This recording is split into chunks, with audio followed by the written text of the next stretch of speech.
You're worthless. You can't handle the chores or take care of the kids. What's worse, you still expect me to pay alimony."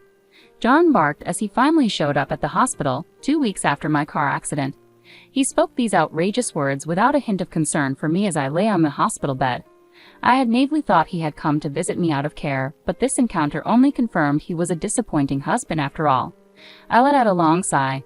Honestly, I had been contemplating divorce myself. I didn't expect John to bring it up today, but I suppose I should be thankful it saved us the trouble. "Fine," I replied. John was taken aback by my lack of resistance. Little did he know, I was laughing inside. I saw right through his ploy. "My name is Catherine. I'm a 35-year-old housewife living with my husband John and our 7-year-old daughter Emma. John and I met at a blind group date and got married when I was 28. He was easy to talk to, and his persistent charm won me over. John was the most attractive one at the table, and when he told me he liked me, I felt proud. He was devoted to our relationship, surprising me with desserts and bouquets at fancy restaurants for my birthdays, taking me on trips for our anniversaries, and writing heartfelt letters at just the right moments. I accepted his marriage proposal without hesitation, believing our life together would always be exciting. But marriage changed him. "Hey Catherine, my dinner isn't ready yet. I worked all day and you can't even have dinner prepared for me when I get home. I can't believe how lazy you are." He insisted he was the master of the house, and I was his caretaker. Initially, I thought he was joking, but it soon became clear he wasn't. He treated me like a servant. Since getting married, I had to quit my job, and we lived on John's income. I feared he might punish me financially if I disobeyed him. Despite his domineering behavior, John's income wasn't high. I had been earning more when I was working. John, a high school graduate, bounced from job to job, his fickle nature preventing him from holding a position for more than a year or two. He seemed to resent his background and took out his frustration on me at home. "I'm sorry I've delayed with some errands," I said once. "Don't make excuses. Just hurry up and make dinner," he replied, sitting on the couch with a cold beer in hand. It was a scene I had grown accustomed to, but it always made me sigh. My marriage was miserable, but I managed to cope. After a year of marriage, Emma was born, adding to my daily struggles. John rarely helped with our child, although he spoiled her with candy and toys. I wanted to raise Emma properly, so I scolded her when needed, which only made her more attached to John. "Emma, you like Daddy, don't you?" "Yeah, Daddy's cool. I love Daddy." John beamed with a smug expression. It was frustrating, but I couldn't deny that Emma loving her father was a good thing. Still, despite spoiling Emma, John never attended her kindergarten events. "John, there's a parent-child race at Emma's sports festival. Could you participate?" "Huh? Why me? You're free that day. You should do it." "I'm busy with work every day." "You do it. But it's a chance to bond as parents. The sports festival is on a holiday, so you won't have to work." "Shut up. We're already bonded. Maybe you should work on your bond with Emma. She thinks you're a wicked witch, you know. Lol." John left for work, laughing at me. He was a super dad who never showed up for school events. I worried that John's self-indulgent, strict behavior might influence Emma. He continued to leave all household chores and child-rearing to me, remaining lazy at home. Now Emma is 6 and ready for elementary school, but John is still switching jobs. He recently quit his factory job and moved to a position in the food and beverage industry. "I'll be working on weekends at my new job," John announced. "Really? It seems like we'll be like ships passing in the night then." "It can't be helped. It's work." "Yes, I know," I said, actually feeling relieved. I was tired of John's weekend orders to do housework. I hated his nagging. With John gone on holidays, Emma would be sad, but at least I wouldn't have to deal with his constant criticism. "I understand," I replied. I couldn't complain to John, who was the breadwinner for our family. Reluctantly, I went to tell Emma about John's new work schedule. "I'm sorry, sweetie, but Daddy won't be able to go out with us on his days off." I expected Emma to be sad, so I braced myself for her reaction, but to my surprise, she looked unconcerned. "It's okay. Are you okay with it? He won't be here on all weekends, you know that, right?" "Yeah," she replied. "Daddy has been smelling strange lately." "A strange smell?" I echoed, puzzled. Emma nodded and went back to her room. I was bewildered. What on earth was she talking about? Recently, I'd been so overwhelmed by housework and child-rearing that I hadn't noticed anything different about John. Our marriage wasn't the same as it used to be, and I made an effort to avoid John to prevent provoking him. It might be the smell from the factory, I reasoned to myself.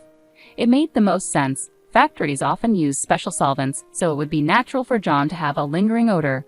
If that was the case, the smell would eventually fade. Children are incredibly honest, and that's what makes them adorable. As John had said, he started leaving early in the morning on his days off. Strangely, he also left the house every day on weekdays. If he was working on weekends, he should have a day off during the week, but he left without saying anything to me, so I couldn't tell if he was actually going to work. I wondered what he could be doing, leaving so early even on his days off. Curious, I asked him, "You seem to be going out every day off. What are you doing?"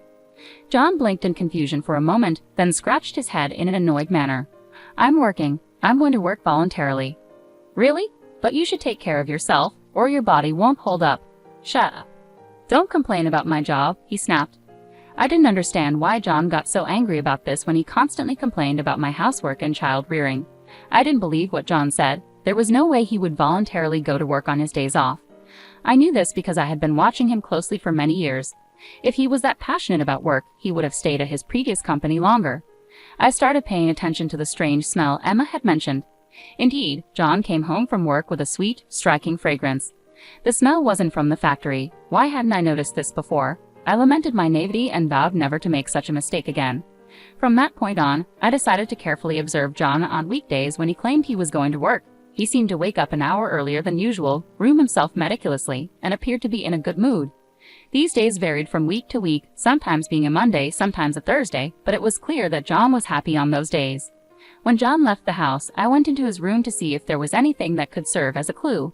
I felt like a police officer conducting a search. Since I always cleaned John's room, I was familiar with it, and I didn't feel guilty.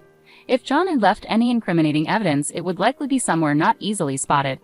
I searched carefully under the desk and bed. Finally, in a candy tin in a closet, I found a large number of letters. "What is this?" I muttered to myself. All the letters were from the same person named Mia, properly sent through the mail. The postmark dates revealed the oldest was from 2 months ago, and the most recent was sent just yesterday.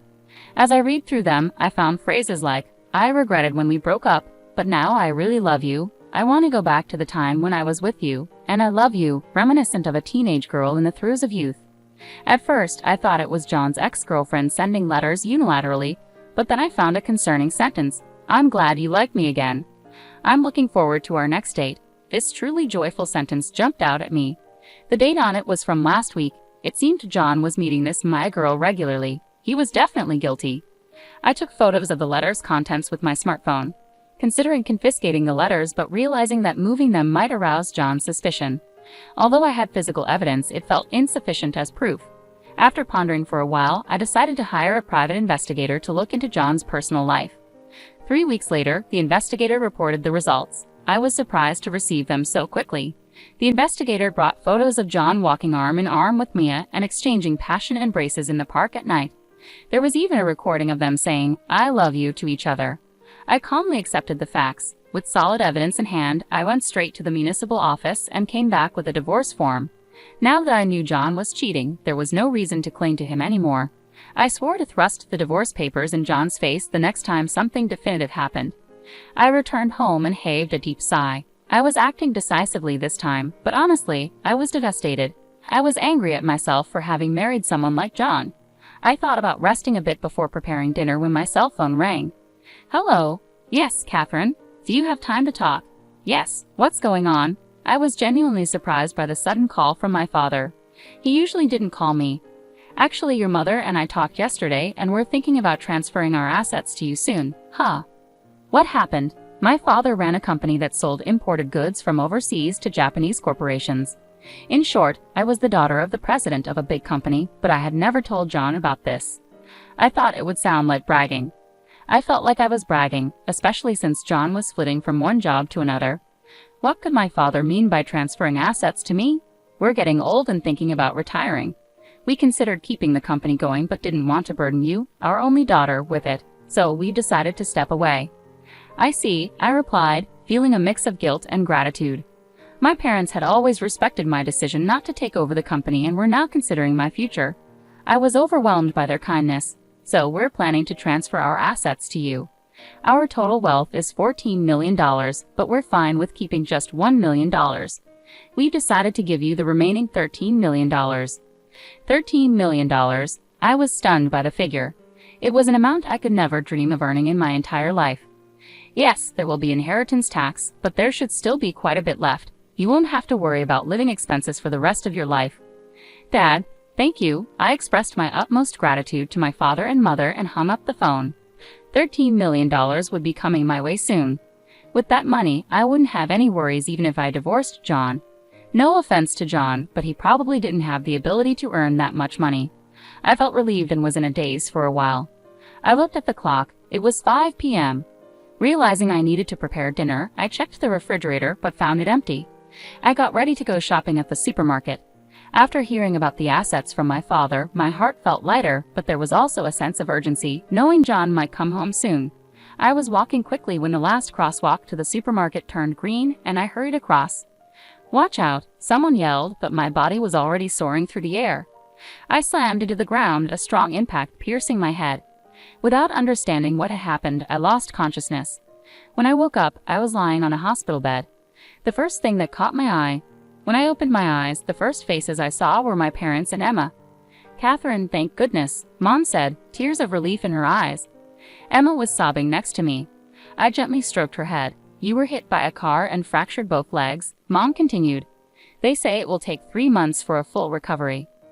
3 months? I felt dizzy at the thought of such a long period of immobility. From that day on, I was confined to a wheelchair. Although the nurses took care of me, I felt frustration and irritation at not being able to use my legs. During my hospital stay, my parents and friends came to visit me. My parents were now taking care of Emma since John was always at work. I thought it would be better for Emma. I was happy that everyone came to visit, but John never showed up. I doubted his sensitivity, thinking, aren't we husband and wife after all?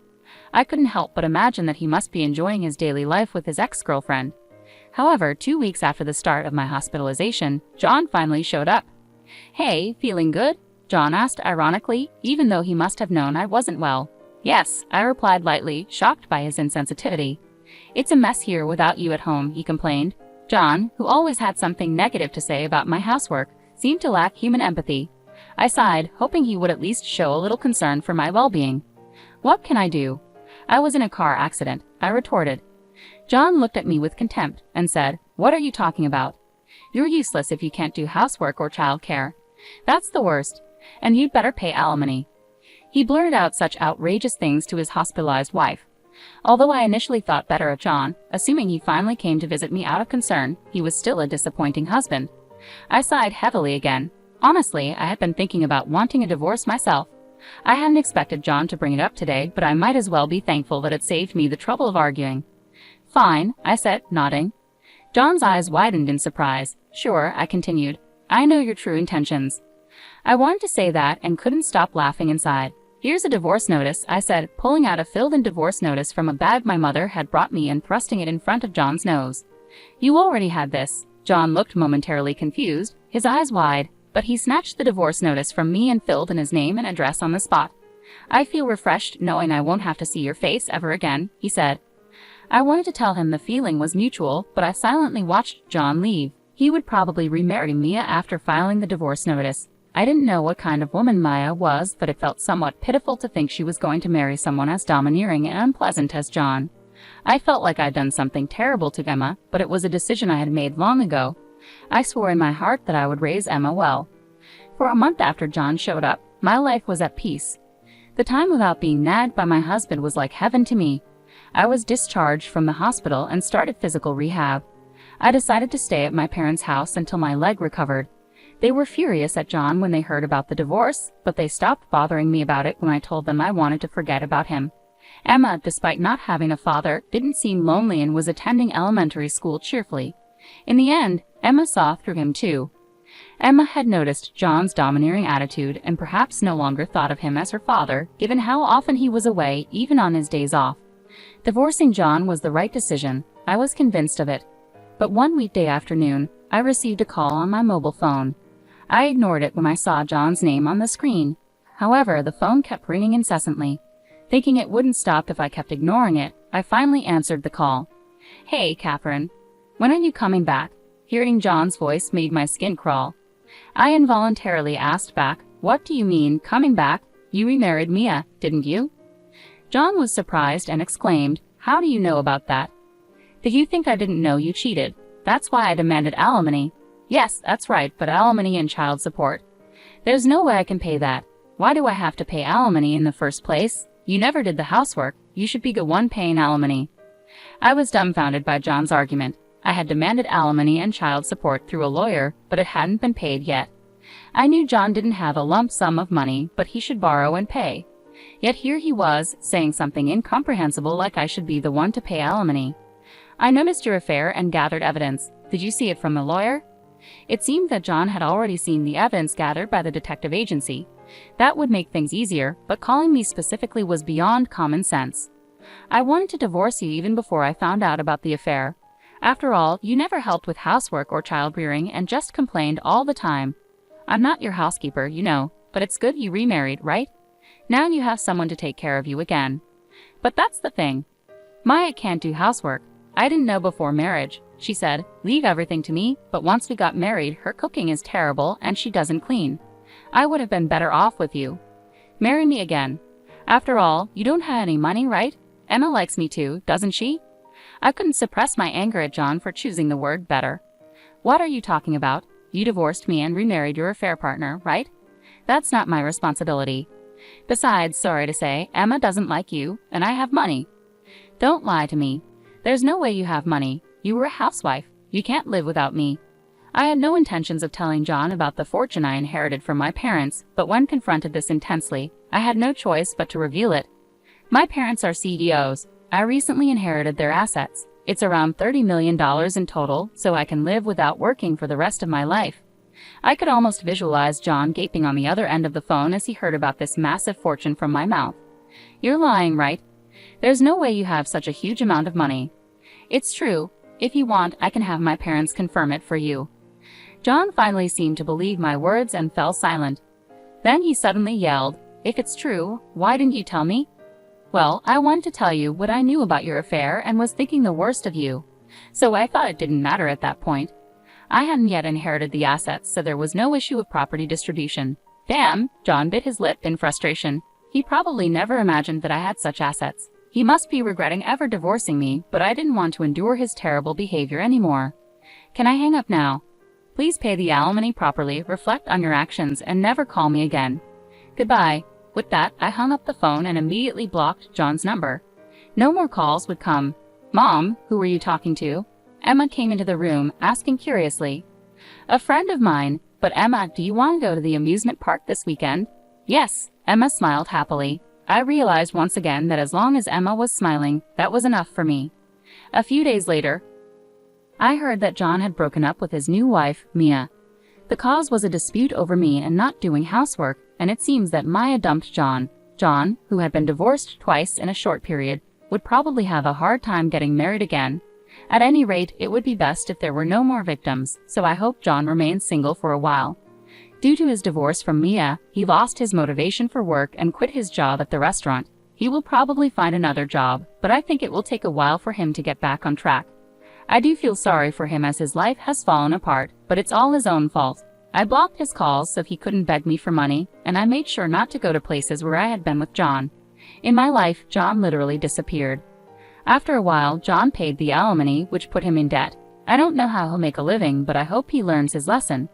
I'm still living leisurely at my parents' house. My parents told me that it's okay for us to stay as long as we like. After my fracture healed completely, I started working part-time at a local flower shop. Although I can live without working, it suits me better to work outside rather than staying at home all the time.